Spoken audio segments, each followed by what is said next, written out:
Good evening, everyone, and thank you all so much for joining me. I'm here with Brandon Hoy. Brandon Hoy was born in the suburbs of Philadelphia, raised in a more untraditional family in a typical trailer park. He has always sought for a means to escape. He began writing at a very young age, starting with his story of receiving his first dog on scrap paper. His passion and interest never ceased as he grew older. Around 16, he began a short story. After receiving praise from his friends, he continued working on his piece and turning it into his first published novel, Emerald X. Creating a new, immersive world, Brandon hopes another generation will become fascinated in his adventure. He plans to represent every type of reader throughout his novels. Readers of all ages will be able to connect to and fall in love with the characters following their growth in a thrilling story from beginning to end. Brandon has been in the hospitality, management, and food industry since he was 14 and is currently working in the restaurant industry. He enjoys being around people. He believes there is something to learn from everyone. He graduated from Effecton High School and received his associate's degree in liberal arts from Montgomery County Community College. You can connect with Brandon on his website at brandonhoy.com. So first of all, Brandon, thank you so much for agreeing to be here with me tonight. I really appreciate it. Thanks, man. I'm really happy to be here. It's super exciting. Yeah, and for the people who at home may not know, Brandon was actually scheduled to be in person with us in the store, but that was the pre-COVID days, so we're making the best we can of it now. So my hope, and I was telling Brandon this before we got started, is that at some point, once we're able to actually have big gatherings again, we'll get all the people who we were going to have in the store, do a big panel with them, do something fun, you know? So, not that I'm looking for a commitment now, Brandon. You know, I know that's in the future. We don't need to go there yet. Absolutely. You never know what tomorrow's going to hold. Exactly. So, hopefully you'll forgive me, but I'm going to ask the easy kind of softball question to start off with. Tell me a little bit, and tell our listeners a little bit about Emerald X. Okay. Well, Emerald X is going to be the first book in my series. I don't know the exact amount of stories I'm going into because as it goes on, it seems like I have more ideas coming along. So Emerald X is actually going to be the precursor. It starts about 10 years before the events of everything else. So Emerald X, it starts following a young boy named Phoenix. He lives in one of the 5 religious cities of his country. These cities were built to protect artifacts from the past. And as most stories go and years pass, they get forgotten about over time and people stop believing in them. And that was the same situation that Phoenix found himself in with his family until one day his city was raided in search of these specific artifacts. He is one of the people to survive the massacre of his city. And it fast forwards, and so he's an adult, and he then tries to stop these people from going to the other religious cities and causing the same harm that he had to suffer through as well. Okay. Why is it that you think, well, I guess the first question, um, what inherently made you drawn to the idea of religious cities as opposed to, you know, a historical city? I mean, these are cities where you have special artifacts that are potentially dangerous or powerful. Did the religions grow up around them? Were they part of that religion to begin with? That's really fascinating. So I feel like, especially throughout the years and even nowadays, religion has a big play into a lot of things. I'm not actually super knowledgeable on all the types of religion that people follow right now in practice. So I wanted to kind of go off my own path, and I had to create my own immersive world. So I thought that religion holds such a strong part of most people's lives and kind of shapes the idea of everything that we have. So I wanted to start with that. And with that, it kind of just progressed through all the years. And the artifacts themselves do come from a curse that their gods, they call them the protectors. The protectors cast it upon the world to kind of punish their citizens. And this curse was eventually put into the emeralds, the artifacts, to keep the curse contained, and then they separated them. Okay. Very cool. Just so you know, you've got a couple of comments already in our live chat. By the way, folks, if you are putting things in the live chat, Brandon can't So if I mispronounce your name, or if I periodically go, hey, can I get more clarification on your question, that would be why. So from Deborah Galvin, hey Brandon, so proud to have taught you way back when. I just started your book, and so far I am loving it. Oh, Calvin, I'm so happy to hear that. Thanks for being here. And then we have another one from, all right, I'm going to try my best, Susan Masciantonio. Hi, Brandon. Massi Antonio. Masciantonio? Yep. Oh, okay, I was pretty close. I don't feel as terrible about that as I could have. Hi, Brandon. Congratulations. So happy. Loved reading way back when. Oh, yeah. I'm so honored that everybody's here. Yeah. So, can you tell me? And I try relatively to keep these spoiler free because you don't. I had an incident in the store when I first got started working with one of my coworkers, and we were talking about a very popular series of books that had ended, but the TV show hadn't. And so I said the ending, and went, oh, well, when this happened, and they had yet to forgive me. So I try to keep spoiler free. But can you talk to me about one of the religions that you've created and what you liked about it? What was that process like, also? Well, creating a religion just has an incredible amount of freedom, especially in a sci-fi world that doesn't kind of go with ours. You can give them different types of backgrounds and interesting stories or powers and different events. So I guess technically I created two religions. There was the first one. It was people who followed the creator, and the creator was somebody who had inherently created the world of Tieg. So when he created it, he created the population, and everyone just followed him pretty much blindly because he was one of those figures that was never present. So that religion lasted, several hundred years in the story until bad things just kept happening over and over again, kind of like in our world today, but people keep faith. But unfortunately, in the world of Tieg, the people lost faith. And they eventually forgot about him and kind of removed him from his pedestal until there were the protectors, a brother and sister, who came along and kind of reunited the land, and they got glorified as religious figures, almost paragons. So when they eventually passed on and their immediate offspring also passed on, that's how it came into this, oh, they never left us. The protectors are our gods. They are here to watch over us for the rest of eternity. One of the themes, I think, with science fiction that really sets it apart from a lot of other kinds of storytelling is the idea of the epic cycle. You have a foundation, you have a creation, and then over time people forget, and then there's a new, you've got the siblings who come, and they become the protectors, and then over time that gets forgotten. And you have these relics that at one point, obviously, everyone understood were very important, and now, there's almost this sort of, they've faded into the background. What do you think it is about science fiction that lends itself to that kind of storytelling? Well, I think just the common theme of history repeats itself. People always fall into the same patterns if they don't learn, and if something does get forgotten, the chances of those steps being taken again are pretty big. And I know for myself, there is a reoccurring theme that I do want to recreate that happened in the past, in their past, that I want to bring back into the future. Because there's almost something I don't want to use the word nostalgic, but there's a feeling of recreating a situation and finding themselves in. That's what I'm looking forward to the most. But I think it just brings something exciting to the table. Sure. Do you envision, well, let's back up. Let's begin at the beginning, I guess. How long have you been working on this? Is this sort of the outgrowth of that short story that was alluded to in your bio there? Yeah.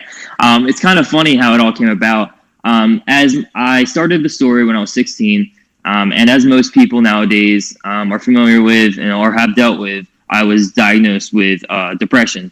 And one of my outlets was to write. That's also when I started picking up reading again. And I had wrote the first 10 pages of Emerald X back then. Obviously, I was 16, so my grammar was awful and my language was definitely easy.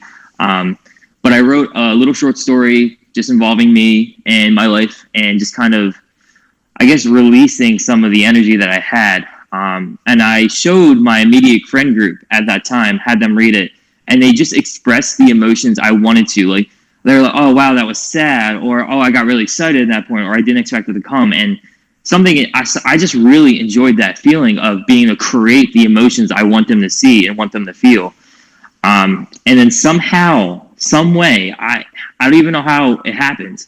It turned from the 10-page short story into like this entire book series that I want to create. There isn't like a specific situation. I think it's just as like years.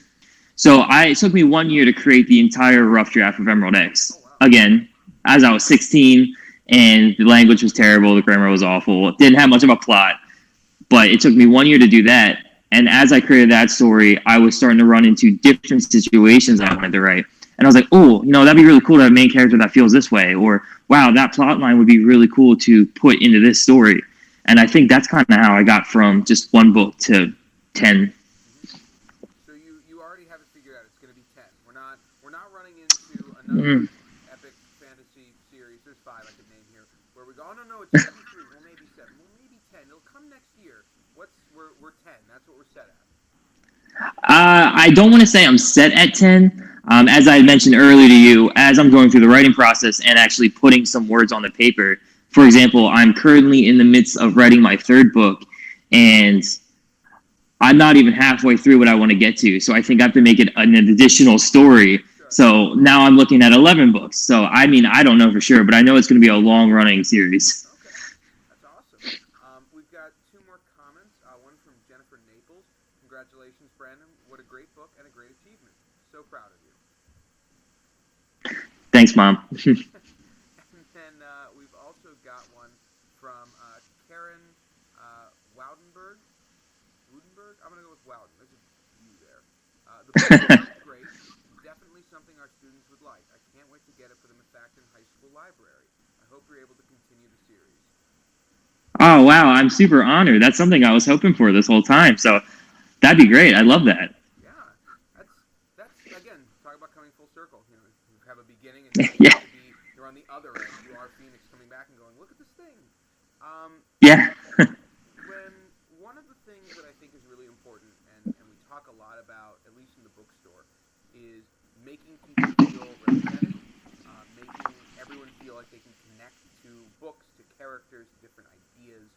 And I think there's something really admirable about your goal to have everyone feel represented. Every type of reader, every type of student, represented in your books. Is that, when you're writing, is that something that you consciously work on, or is it something that's natural, or do you come back at the end and go, okay, what did I do? I missed this. All right, I can bring this over here. Actually, all of the above, all 3. Okay. Representation matters, and it's so important, especially for young people. Of everyone, race, background, there should be somebody they can connect to and see themselves flourish. It gives them kind of a hope, and it's not fair for people who can't do that. I want to say that it's natural to me because I want to have that separation. So I will write a character with an intention of having them fit a specific route. But for example, one of my main characters of Emerald X, Crystal, once I got to the end of the story and I reread it, I did not like her character. She was not a strong female character. And as the first one of my novel, there's no way I wanted a damsel in distress. So I had to go back and rewrite her so that she had a way better progression. So yeah, I would definitely say all 3. I have an idea that I want to do it. I consciously think about it. Pretty much whenever I have a drive that's longer than 5 minutes, all I'm thinking about is my characters, what I want to do with them, how I want to see them in the future. So. Yeah. No, that is.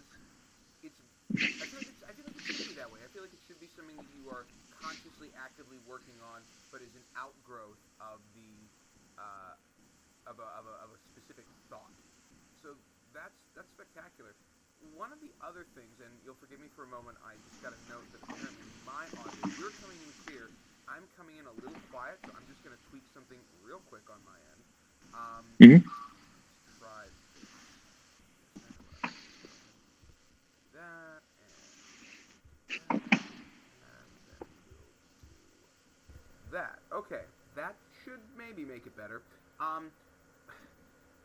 When talking about representation, you mentioned earlier that when you were younger, you were diagnosed with depression. And personally, as someone who also was diagnosed with depression as a young teenager, one of the things that I always found very difficult when reading in general was that I felt like characters could represent many different parts of me, but never really represented that part terribly well. It wasn't until I got older and discovered other kinds of fiction where I found myself there. Is that also a piece that you're working to include when it comes to representing representing mental health? I guess it doesn't have to be specific to depression. It can be any number, anxiety and OCD and different types of phobias as well, I suppose. Absolutely. That's super important to me as well. I know, especially in my first book, if people are familiar with some of the traits or symptoms of like PTSD, you will notice it in Phoenix as he's older and in certain situations he finds himself in. I had taken a bunch of psychology classes at Montgomery County Community College, and I was fascinated with it. And that's also how I started realizing that I wanted to have the variety of mental illnesses. I actually, in my second book, I did my best. I had to do a little research on having, schizophrenia. So yeah, I plan on having depression. Anxiety, I definitely want to have anxiety in there too. Same with OCD. I just need to figure out how to make it obvious so that the character does have it, but also make it worth storytelling. So moving on from the Pandora's box of ailments, I guess, which that somehow turned into, I'm going to throw a little depression in, a little anxiety, just a sprinkle of OCD. When it comes to characters, do you know the direction that they're going to go in and you plot it for them? Do you have an idea? And if so, have they ever surprised you? Have you ever written something out and gone, oh, well, naturally we're going here with this, but that is not where I started out? Yeah, actually. Believe it or not, when I do my writing, I don't have a storyboard. I just I have notes scattered around my room. Most of it's in my head. And I have an idea of where I want the story to go. And of course, when I write a character, I have some kind of idea as well. But most of the time, the story just takes itself. It takes it away from me. I'll be writing and I'll realize I really love the relationship between the two characters. And I'm like, oh, wow, that's something I really want to bring out, bring to light a little bit more. I know, for example, in the third book I mentioned I was writing, I wrote a king and a queen, and they were just supposed to be plot. They just to move the plot forward. And as I wrote them, I was like, no, I really like what I'm doing with them. So I went back and rewrote the whole story so that they actually had a more important part. So yeah, no, it's definitely kind of just spontaneous too. Mm-hmm. When you're adapting something that you had written at a different point in your life, because that's really what it feels like you did. You had something, you wrote it, and you're like, this is cool, and then later on you came back and worked on it. When you're doing that, how important is it to, well, not necessarily how important is it, how much did you keep with the original kind of, I don't know if you want to say the core message or the core story you were trying to tell, and how much of it did you just change and it became something kind of different? I know in the very beginning, I was very married to my work. I did not really want to change it at all because I was really impressed with myself just to even have like my first rough draft. But as time went on, and I learned more just about storytelling and plot lines, and I just knew my story didn't have it. So I had to go back and change a good majority of it. And one thing I did realize, even as I will type up my second book and have it all finished, that it's not published. So I'm not married. I can go back and fix and rearrange and change anything I want. So as I got older, it was less harder to go back and completely wipe clean an idea I had. Mm-hmm. How did you develop those tools? Because one of the things that you mentioned is, I was 16 and there was grammar, and okay, all 16-year-olds have terrible grammar. I still, by the way, have terrible grammar. If you ever read any of the emails that the store sends out and something is wrong, it's because I did it before I let someone else look at it, and just it'll be fine, and I send it. But you also mentioned the storytelling and the story craft. How did you develop those tools? Because I do think that they are really tools. It is a specific set of skills to be able to look at your story and go, yeah, but this ending feels unearned, or yeah, but there's no way a person could reasonably have understood a character is going to be here, so this feels unrealistic. How did you develop that? Honestly, it was more natural than you would expect. I think it was just I had all my English teachers were phenomenal. I can't say I had a bad one throughout the last 8 years. And the stories they had us read and their feedback, I learned different grammar things, and the stories we read, I really enjoyed. It became clear in the story how somebody was going to grow. And even now when I talk to friends and I watch a TV series with them and I tell them I don't like the ending, that didn't make sense, I don't understand how the character got there, it's just they get shocked. So I would say that it was definitely more natural. And it helped a lot too. When I was younger, I played a lot more video games and very much RPG role-playing games. Mm-hmm. So this way I got to make my decisions as I went, and I saw other people, the other characters' reactions, and it made it more clear how you can affect the world around you, and how you should grow and progress. So I would definitely, I did learn a lot in school. I took classes in college, but a lot of it just came natural from reading and watching stories and video games and movies. Okay, so there's praise of video games. That's rare these days. So that's a good thing. I tease. Obviously, I played a ton, not quite a metric ton, but a pretty close to a metric ton of Diablo and all sorts of role-playing games on my computer, and then I do that still with friends regularly. So I think you're right, though. I think it absolutely helps sort of sharpen your story skills. What was one of the biggest things?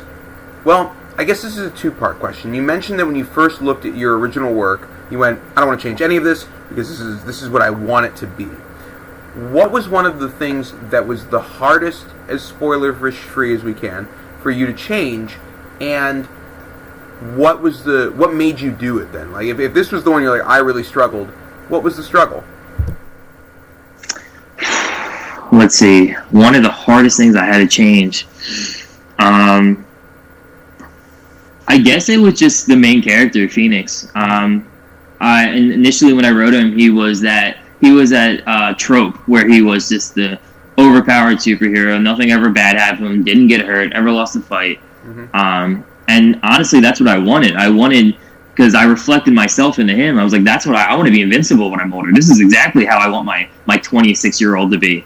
But when I realized that it's a poor trope to have and it's less exciting, you don't really know what's going to happen, I had to go back and make sure that there were injuries, that he wasn't invincible, that he is as damaged as the rest of we are. So that was difficult. I think there's something also to be said, though, for the Superman story. Because weirdly, it creates a different set of problems that you as the author then have to answer. How do you create tension when nothing physically can touch this person? So I think it's good that, I like flawed people because I'm pretty flawed, and so it's nice to see someone make the same mistakes as me and go, yes, I know this particular road we're going down. But I don't think, like, not to defend 16-year-old you, but there's nothing wrong with an Ubermensch story either, A 16-year-old me would have appreciated that.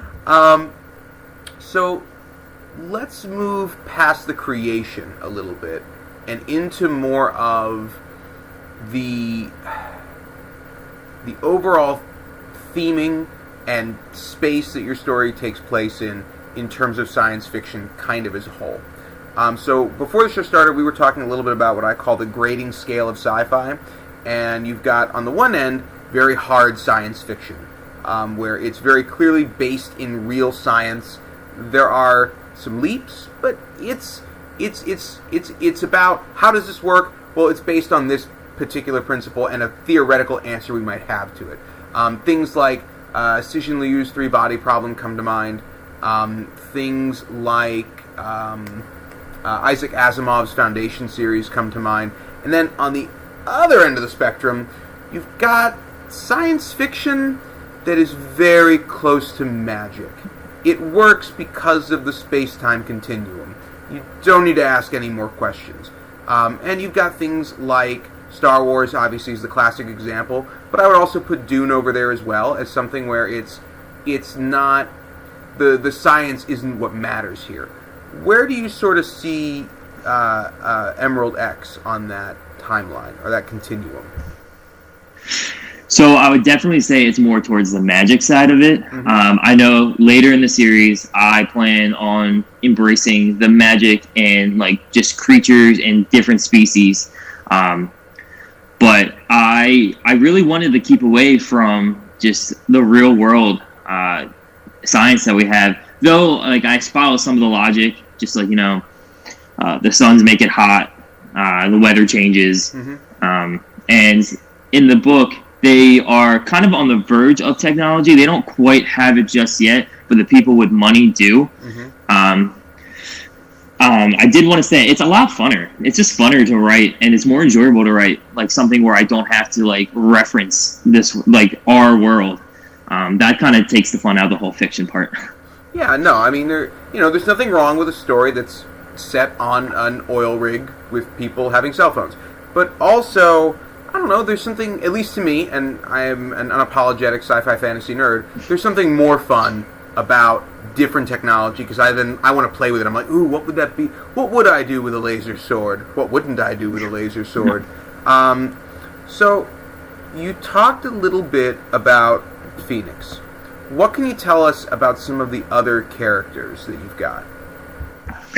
Well, so I guess the main four of my book, you have Phoenix, Crystal, Eric, and Talon. Crystal had come from a background. Crystal's background's a little mysterious. It's one that will be played on a little bit longer in future.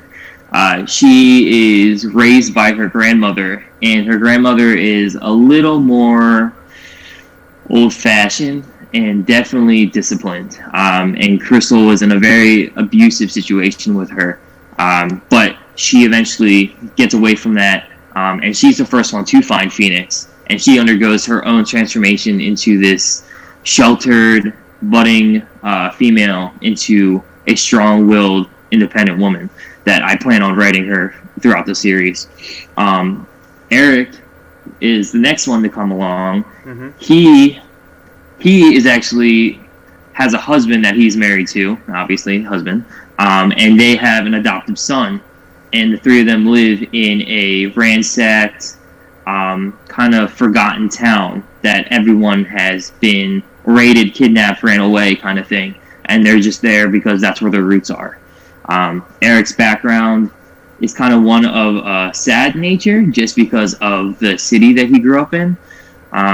Brett's background, since they grew up in the same town, is very much the same. And then there's Talon, who is super sarcastic, very snarky, and intelligent. So it all goes hand in hand. He is just the thorn in everyone's side, and I love him for it. You know, as as I listen to this, I'm already immediately, I'm like, oh, sarcastic, kind of a pain. Yeah, all right, I know who I'm relating to now. That's okay. Yeah. When sorry, I tried to breathe water earlier, did not work. When you set out and you create these characters, obviously the interpersonal relationships are one of the more fascinating parts of any good story, and watching how they grow. And you already sort of alluded to it, that you have plans for how they're going to grow over the coming novels. How do you make their relationships feel honest and feel real? So that's actually, I think that's more of a mindset I have to find myself in. One thing I always hate in pretty much any story is how they just pick up at an event. So like the character turns 13, their life before that doesn't matter. All that matters is they're 13, and now we're following them for this moment in their life until it comes to a conclusion. I strongly believe that the characters have a life outside of the novel you're reading. And for that to happen, they have to have relationships that come about. And I mean, in real life, like for you and me, yeah, I have friends who don't know about my other friends. So I'll run into them at like a public place. I'm like, oh, this is such and such, and this is how I know them. And they don't know each other at all. So I just really believe that the characters have relationships outside of the story that you're reading. Mm-hmm. And that helps me along with like how they interact. How their emotions feel. It's not always about the plot. It's not about the storyline. It's not about the mission that they're on. It's their current state of mind, why they're traveling together, how they came together, and maybe what their future ambitions are. And that's how they just get along. Sure, so you allow for there to be development off screen, so to speak. Absolutely. I encourage it, honestly. Yeah, well, it's how it is in the real world. The number of times I haven't seen someone in, forget years, like a month, and I'll reconnect with them, and they'll tell me what they're doing. I'm like, oh my god, that's a total 180. It's almost like you have a life outside of me, which is weird, and I don't think about. We got two more comments here. One from Charlie Naples. I loved reading the first book, and I can't wait for the second one to come out. And the other from Jacqueline Einfeld. Crystal is one of my absolute favorite characters. So glad you wrote her with such a beautiful representation for girls. Wrote her in with such a beautiful representation for girls. I can't wait to see what you have planned for her. So, people note that there is a multi-book plan for Crystal and everyone else. So I guess the world itself. One of the other tropes, and I touched on this a little bit earlier with science fiction, is this idea of cycles. But also it's the idea of living in the ruins of what was once great, or what was, what came before, I guess. So with that in mind, and sort of the reference you made to one of the characters living with their husband in sort of this derelict town that's been raided and has had a rough go of it. What made you drawn to that kind of setting, where you said, yeah, we're going to be living, I don't want to say the fallen world, because I think that actually is the name of the trope, but like, what drew you to that? Well, I think that ties back into the religion and why I decided to have that and play with it. I mean, and it goes also with like, there's a world outside the story, I'm telling you. So, I mean, this country they live in Osiren, in the world Tieg, that country has been there longer than they have. So that country has a history, just as real life. Mm-hmm. So, like, there's, like, monuments and historical sites and cities that have been there for a while or have been erected. Mm-hmm. And it's just how storyline tells. It's just how it goes. It makes sense for them to have kind of roots, and they live in these, like, historical places because they're still there. They still exist, even if it's not important to them. So, because obviously off-screen is such an important thing for you, could you share with us something that is off-screen, it's not in the books, maybe it's a piece of the world building, maybe it's a story behind one of those monuments that you think is really cool, couldn't make it into the book because, it didn't need to be there, it didn't make sense, but it's always kind of fun to hear the history of a place? For an off-screen moment. Well, I have a lot of stuff that I can't say because eventually it will be in the story, so I don't want to spoil it. I know, for an example, that what I plan to do is that I have a character currently in one of my books who is familiar with Talon, who's in Emerald X, and their paths aren't going to cross until later on. And when they do cross, they're just going to have this entire relationship that no one knows about, and it's going to be one of those things for the readers where they're like, "Oh, isn't that character from that book?" And they know each other, and they're like, "Oh my god, that makes so much sense now." Mm-hmm. So that's definitely like one of those off-scene things I have an example for. Very cool. Perfect. So now what I'd like to do, if it's okay, I saw we've done a couple of these now, and it seems like I try and steal good ideas or things that I think are good from different ones.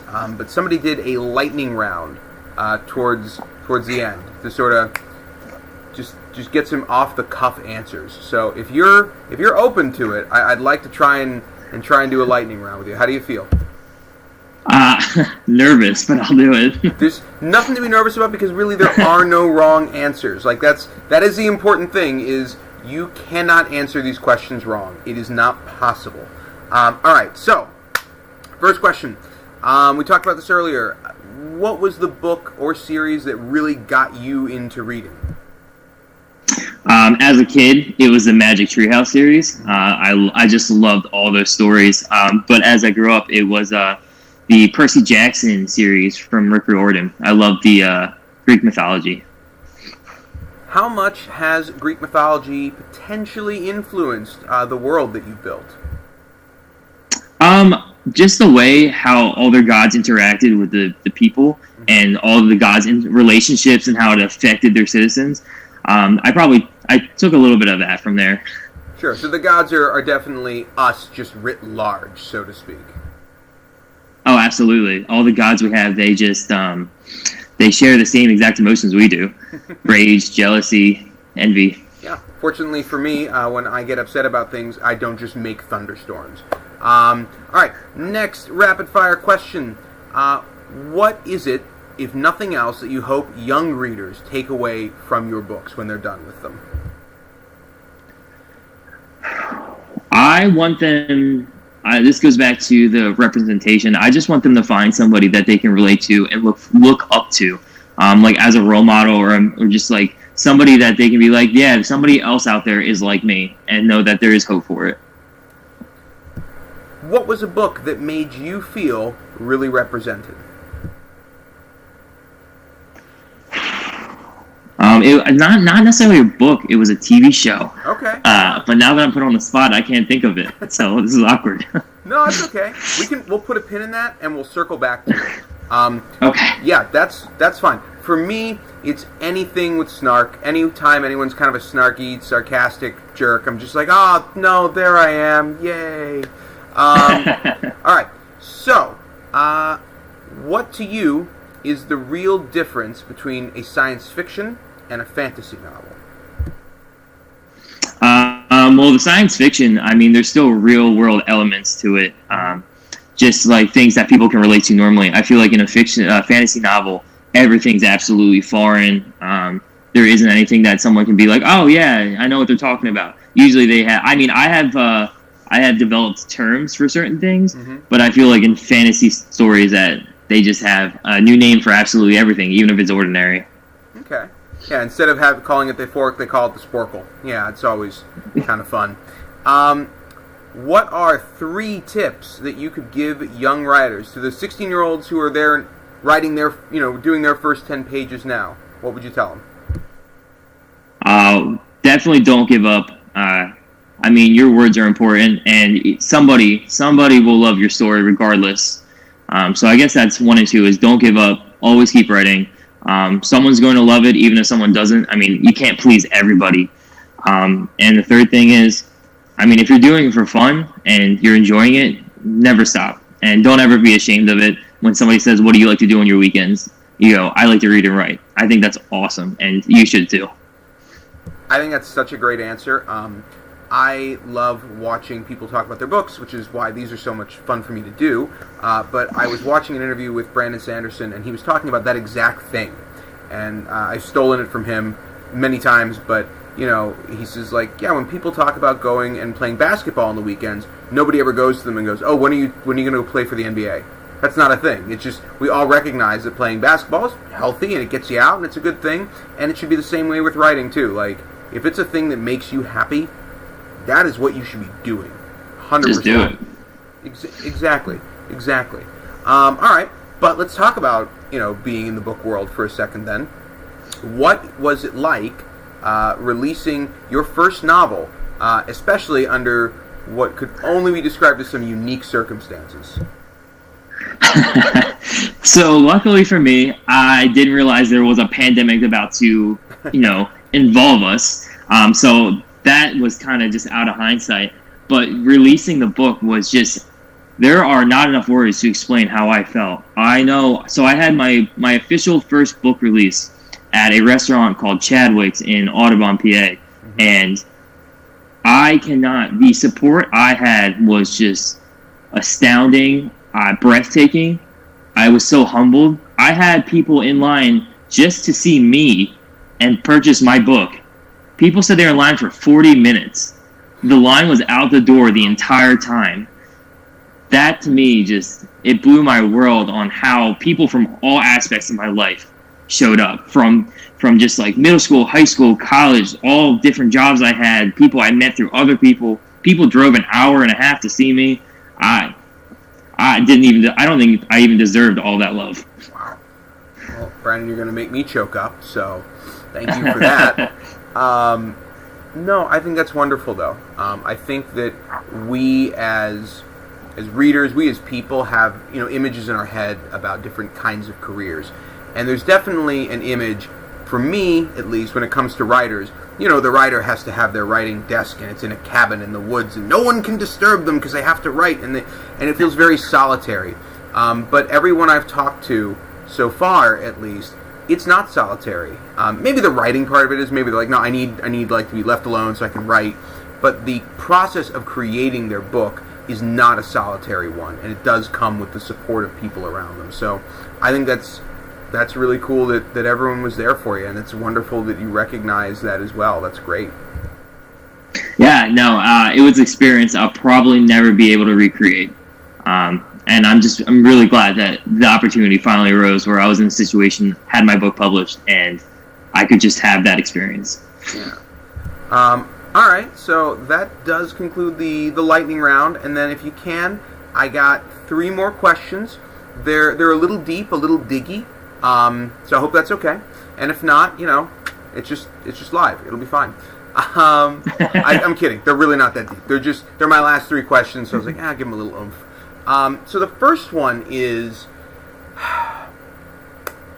do you think that the ending that you have in mind, well, assuming you have an ending in mind now, do you think it's going to stay the same? I mean, 10 books is a lot of writing to do. Do you think it's going to change? Oh, absolutely. Okay. I'm pretty sure this year alone, my ending has already morphed from something different.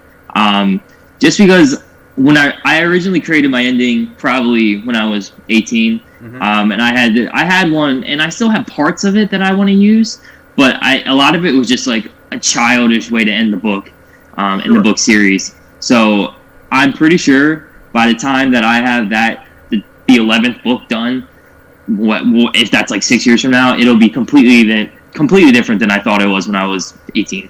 Yeah. Well, no, you gotta let the story naturally kind of dictate its own path. Okay, so cool. My next question.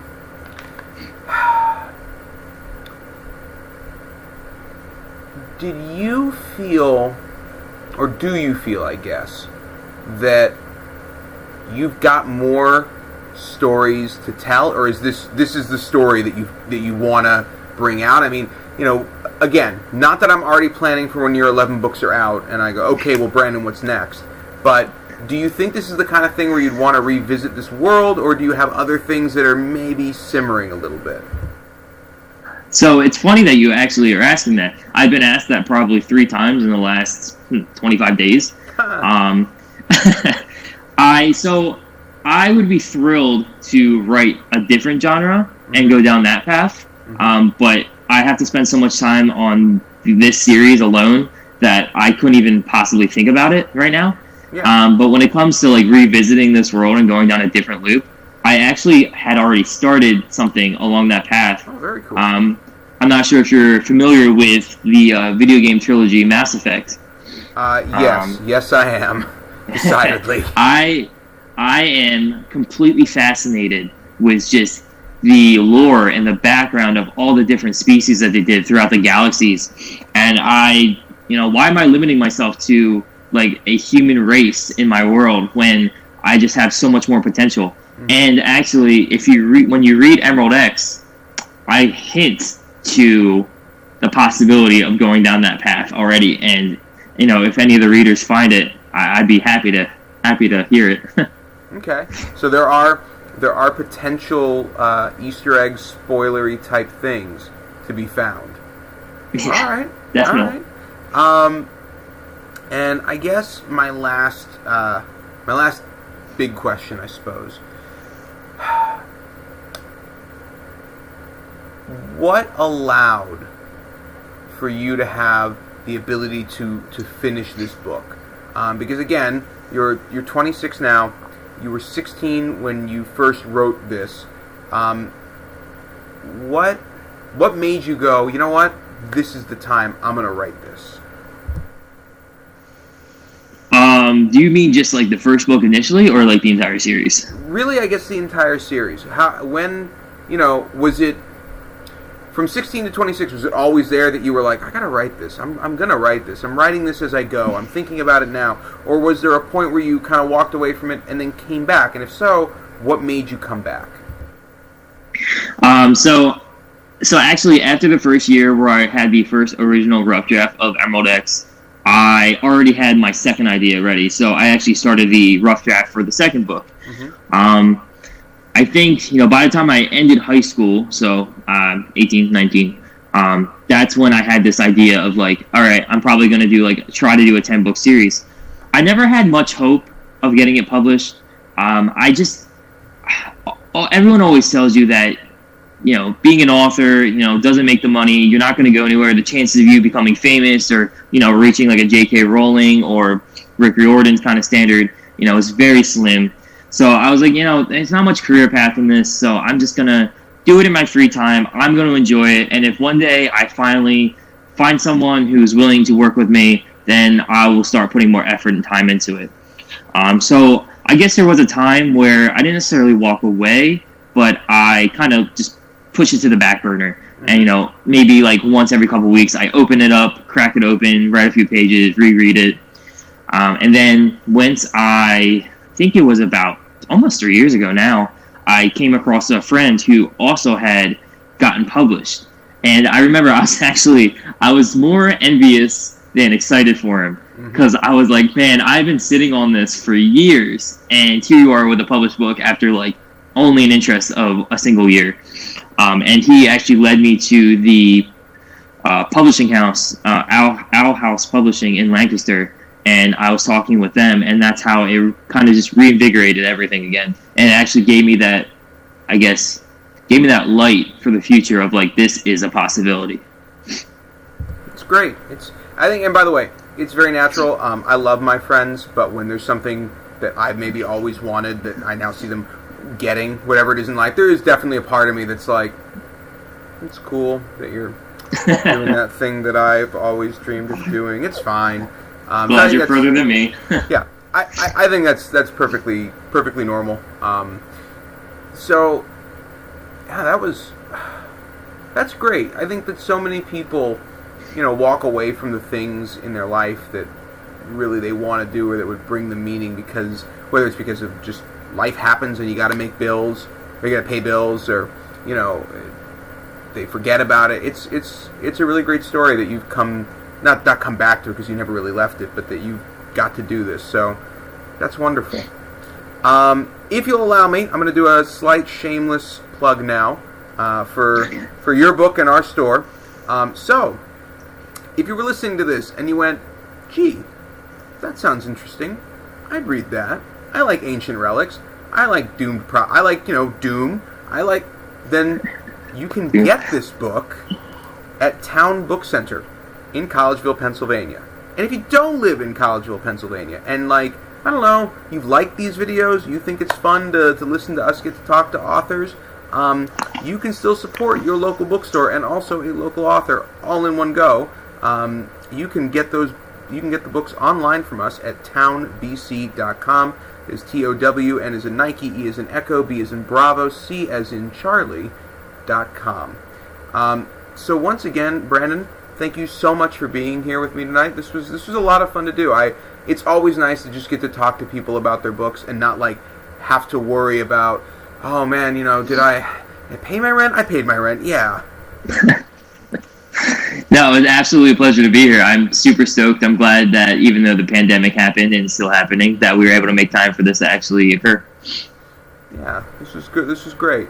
All right, everyone. Well, thank you all so much for tuning in, and have a great rest of your night. All right, take care. Thanks for joining me. Appreciate all the shout-outs. Oh, we have one question before I go. You snuck it in on me, Susan. Okay. Susan wants to know, can we purchase autographed copies? Thank you so much for hosting this event, Brandon. Congratulations once again. So, that is a good question. That is a Brandon question about autographing copies of the book. Oh, I mean, personally, I'd be happy to autograph them. I have no problem with that at all. I just, depends on how you do it. So then the answer to that question, Susan, is yes. So what we'll do is we will set it up with Brandon and get some autographed copies for you. We'll have them in the store, and you can absolutely come in and get them. That sounds great. All right. And a couple more. Thank you, Brandon. Definitely interested in autographed copies. We will absolutely get with Brandon and get some autographed ones for everyone. All right. Now, for real this time, thanks for coming out, and you guys have a great rest of your night. Take care.